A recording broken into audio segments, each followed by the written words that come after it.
आज फिर वही माइनॉरिटी के समाज के पास जाके आप ఓట్ మాంగ్ रहे అదేవిధంగా గురుకుల పాఠశాలలో ఎన్ని వీళ్ళు ఇవాళ ఎంత కుంభకోణాలలో మునిగిపోయినట్టే కాంగ్రెస్ వాళ్ళు మొన్ననే చూసినారు మీరు టాస్క్ ఫోర్స్ వాళ్ళు పోయి కొండా సురేఖ గారి ఇంటి దగ్గరికి పోయినరు ఆ కొండా సురేఖ గారి ఇంటి దగ్గరికి పోయిన టాస్క్ ఫోర్స్ వాళ్ళు ఇవాళ ఎందుకు పోయినరో ప్రపంచానికి చెప్పలేని పరిస్థితి ఎవరికి తెలియదు వీళ్ళు ఎందుకు పోయినరో తెలియదు పోతే మరి మా ఎక్కడికైనా పోవచ్చు మరి మేము కూడా చెప్తే మా ఇంట్లోకి వస్తారా లేకపోతే మేము పలానోళ్ళ దగ్గర పోమంటే పోతారా టాస్క్ ఫోర్స్ వాళ్ళు పోరు మరి కొండా సురేఖ దగ్గర ఇంటికి పోయినప్పుడు కేసు ఎందుకు రిజిస్టర్ చేయలేదు కొండా సుష్మిత బాజాబ్తో చెప్పింది ఏమని చెప్పింది ఇవాళ రోహిన్ రెడ్డికి గన్ను రేవంత్ రెడ్డి ఇచ్చిండు ఆయన గెస్ట్ హౌస్లో సుమంత్ను బెదిరించిండో దక్కన్ సిమెంట్ను బెదిరించిండో మొత్తం మీద gun common point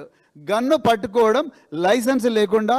Indian arms act ప్రకారం నేరం మరి ఇండియన్ ఆర్మ్స్ యాక్ట్ ప్రకారం మీరు కేసు రిజిస్టర్ చేసిండ్రా సువోమోటో కేసు రిజిస్టర్ చేసిండ్రా చేయలే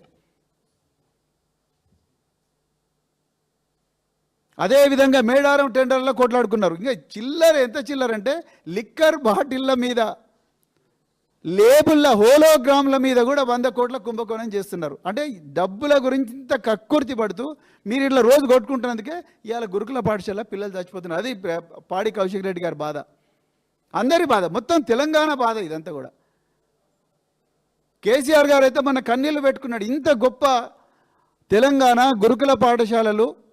ఇలా గ్రూప్ 1 ఉద్యోగాలు గ్రూప్ 2 ఉద్యోగాలు దాదాపు 30 నుంచి 40 మంది గురుకుల పాఠశాల చదువుకున్న పిల్లలు ఇలా గ్రూప్ 1 గ్రూప్ 2 ఉద్యోగాలు కొట్టుకున్నారు అలాంటి గొప్ప గురుకులాలు ఇలా చావుకు కేంద్రాలు అయినాయి మృత్యు కుహరాలు అయిపోయినాయి 110 మంది